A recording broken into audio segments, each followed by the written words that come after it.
I grew up on an Iowa farm, and my parents were very much involved in the church. We had a priest from the time I was 2 to the time I was 12 who really was an inspiration to my family. It's making me joke, I'm sorry.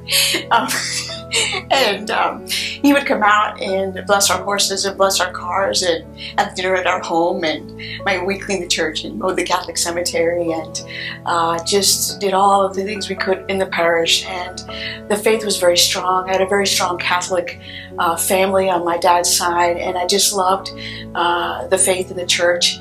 But as I got into 6th grade, friends and sports and music and theater and art just kind of flooded my life, and God kind of took a back seat. And by the time I was a senior in high school, I've never read the Bible on my own. I never prayed the rosary on my own. I did not like going to confession. I did not believe in the real presence of the Eucharist, and I went to Mass because I felt that's what my parents wanted me to do. And so I went off to college studying music, theater, and art, and having dreams of going to Hollywood or New York and acting in the theater. But I went to Mass because if I didn't, my brother would tell my parents, and I wouldn't get gas for my car. But it was 1979, and Pope John Paul II came to Iowa, and I didn't even know who the Pope was. But there was a bunch of students from the Newman Center going on this trip, and I thought, great, I'm out to find a good-looking guy, get married, I'll go on this excursion.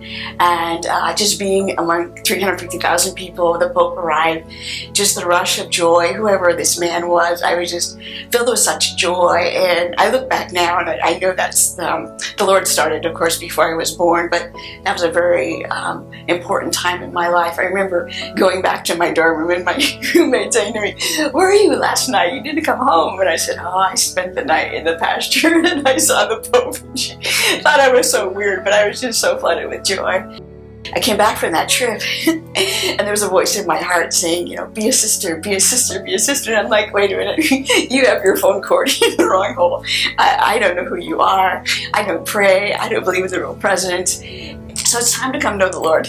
So I started going to daily Mass and praying the rosary and going to the Pink Sisters Adoration Convent for exposition and reading holy books. And so I came home one weekend and said, "Hey Mom, got any like holy books that I can read?" And she says, "Well, I have a few things." So she pulls off Peace of Soul by Bishop Fulton Sheen, who's up for canonization, as you know. And oh gosh, I can't even pronounce half the words. Well, thanks, Mom. So I went to my room, I sat on my bed, and I opened the book to the middle, and I'll quote top paragraph, right-hand side. "People who find themselves delved in music, theater, and art and find themselves not satisfied could truly be seeking religious vocation."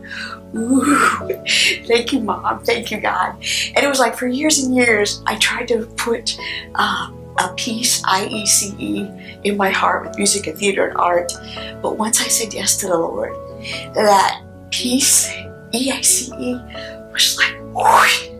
And now here I am, 38 years later, and I just was so honored and so grateful for the gift God has given me in my vocation. And there was a woman one time who wanted to be married with her fork. You know, I love dessert, so I saved her fork for dessert. And she said, "Well, the best is yet to come." And I love my life. I love the kingdom of vocation, and I still have to meet him face to face. And so I just am so grateful to God for the gift he has given me.